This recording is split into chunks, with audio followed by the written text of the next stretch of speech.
High! আরেকটা ছোট্ট mini blog নিয়ে চলে এসেছি। সবাই কেমন আছো? হঠাৎ করে প্ল্যান হলো আজকে যাবো একটু ঘুরতে আসানসোলে মা ঘাগরবুড়ির মন্দিরে, মা মঙ্গলচণ্ডীর দর্শনে।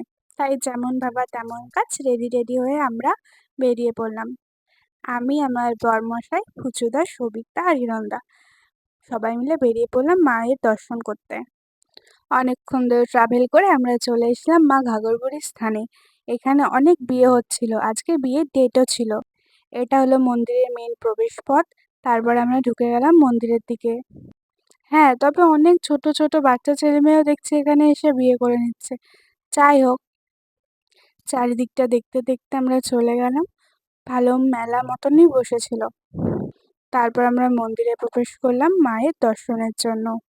এই সেই মানত করা কাজ। তারপর আমরা চারিদিক দেখতে দেখতে মন্দিরে আমরা মায়ের দিকে চলে গেলাম মাকে দেখতে।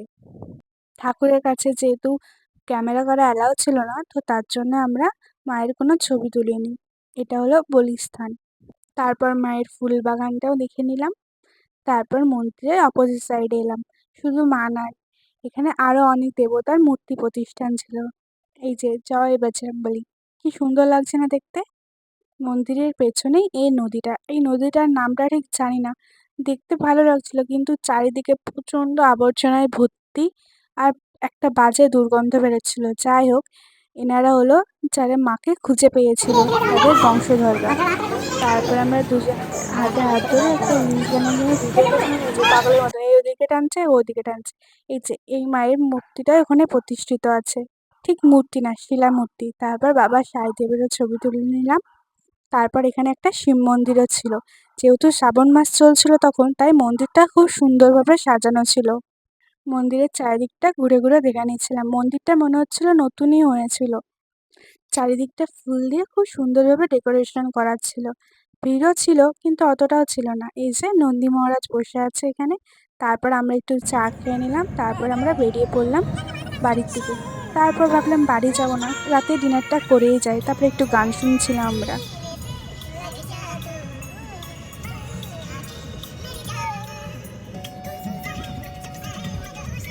তারপর মনে হলো যে আবাদির ওপর প্র্যাঙ্ক করা যায়। আবাদিকে তো তোমরা দেখেইছো, এই যে সেই দিদি।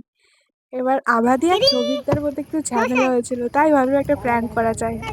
এটা ভাবছিল যে ওনার বরমশাই হয়তো এসেছে, কিন্তু আসেনি। তাই উনি কি বলছে দেখো ওরে গিয়ে।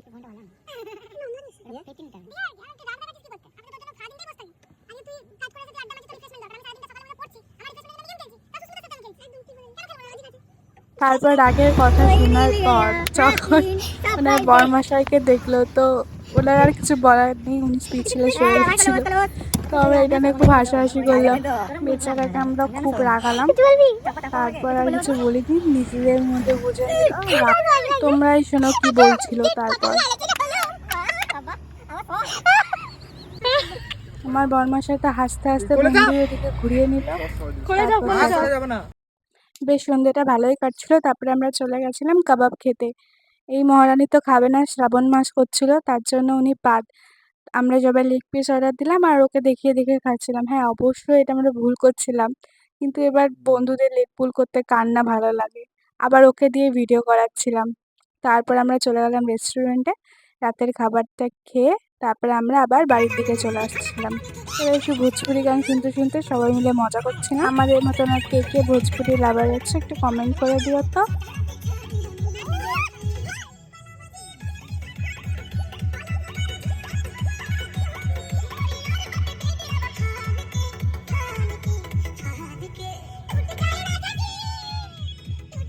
তারপর আভাদিকে বাড়ি নামিয়ে আমরাও বাড়ি ছেড়ে দিলাম। প্রত্যেকবারের মতন জুজু সোনা আমাদের ওয়েলকাম করলো, অনেক আদর করলো।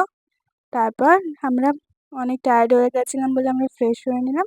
আজকের জন্য ভিডিওটা এখানেই শেষ করছি। সবাই লাইক, কমেন্ট অ্যান্ড শেয়ার করে দিও। সবাই সাবস্ক্রাইব করে দিও। আরও অনেক ভিডিও আসবে, দেখতে থেকো। টাটা।